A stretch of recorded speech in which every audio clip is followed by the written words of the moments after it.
Welcome back. Thom Hartmann here with you, and on the line with us is Bob Fritrakis. He is the attorney, author, professor of political science in the Social and Behavioral Sciences Department at Columbus State Community College. Website is freepress. Do I have this right, Bob? Is it freepress.org? Correct. Yeah, okay. And the Twitter handle is freepress.org. And so, Bob, you have spent much of your life. It's been a while since we've talked on the radio here, but over the last decade and a half, you and I have talked a number of times, particularly after and just before elections, about what the heck is going on with all of these bizarre Republican efforts to suppress the vote, and in particular the peculiarities of the voting machines. That's not quite the right word, but so what are you hearing about what's going on with this Alabama election? Well, Alabama seems to be involved in repeating a problem that's occurred in a variety of different elections. There's scanning machines. The problem is that they want to turn off the audit logs, and particularly the image scanners, the high-speed image scanners, which are there. I mean, these evolved out of the banking industry, right? So it allows you to audit and compare the actual vote to, in fact, a image of a vote cast. So it's almost foolproof. The problem is you can program these in a variety of ways. There's tremendous concern that there may be a large number of overvotes because for some reason they put the straight party vote, left over from the old yellow dog Dixiecrats, and a vote for Senate. So people might think they're marking to show they're a Democrat or Republican, and then they might vote, and that probably would be rejected by the machine as an overvote. Right. And there was a tremendous problem in 2004 in Ohio. 90,000 votes were never counted, primarily in the Toledo area, because of just such a problem. And that was the one where John Kerry lost that election specifically because of Ohio.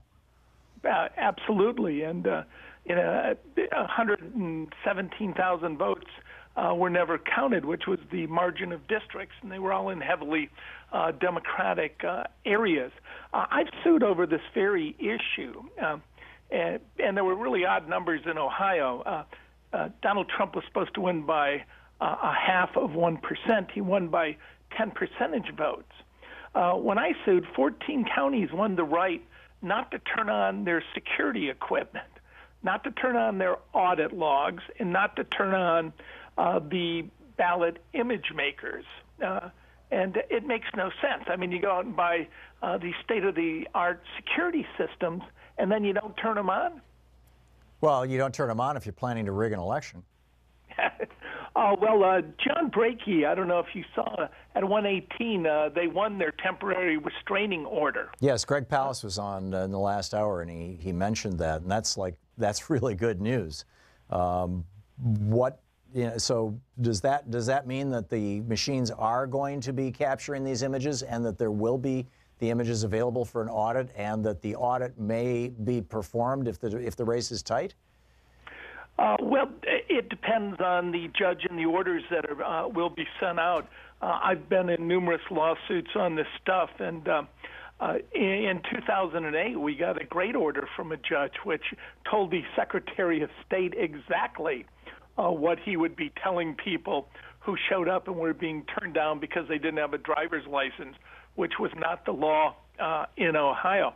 Also, in 2012, I filed two suits, one in federal court where the judge dismissed it, but one in state court where the Judge Surgott, kept the election open for 30 days for our side to let him know whether the numbers looked funny or not.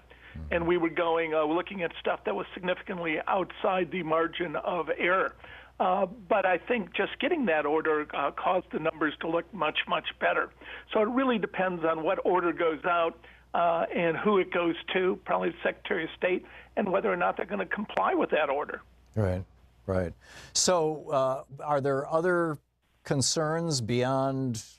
I mean, you know, this is there are some who argue that this was how the election, Don Siegelman's election in 2002, was stolen from him by Bob Riley's campaign, and you know the Karl Rove folks associated with that, by basically making the audit impossible, and in the middle of the night suddenly discovering 15,000 votes, as I recall.